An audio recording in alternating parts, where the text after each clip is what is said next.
Hello RDs, welcome to a very special episode of our info videos. I want to talk to you about mold. I'm here in an undisclosed location.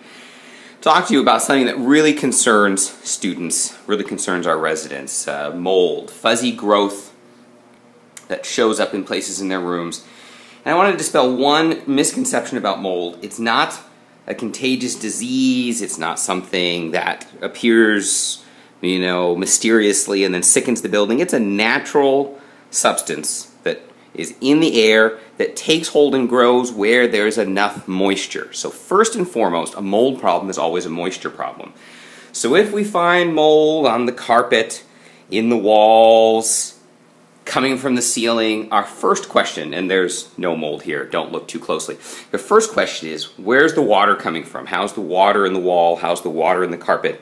And the first thing we need to do is remediate the moisture problem, and that should take care of the mold.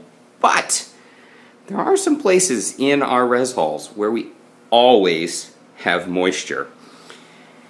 I'm speaking, of course, about the shower, and to a lesser degree, the toilet. So here in this noisy fan-equipped bathroom, look, if we find mildew, black growth, even colored exotic mold growth in the shower, that is entirely normal. And the remediation for it is to clean the shower on a regular basis, probably once a week, at least once a month, to keep that mildew from growing. Likewise, if we get some fuzzy growth in the toilet, this one's freshly cleaned, that's a sign we need to clean the toilet, maybe flush it more often. So those are normal. That's something that we need to deal with cleaning. Now sometimes, as in this restroom, we find a little bit of spotting on the ceiling. Now, that is probably just crud. It's just dirt from the air being drawn up to the vent. But it could be some mildew growth around the top of the room, and that's a sign to us that there's too much steam in the bathroom. So we first of all want to check the exhaust fan and make sure it's working. But then it's a sign that maybe the showers are too long, there's too much steam, and the door's not being opened afterwards to ventilate. Then we find, this is an extra long, super special video, and we find sometimes discoloration in the caulk in the bathrooms. Here's some blackening. It's a byproduct of mildew.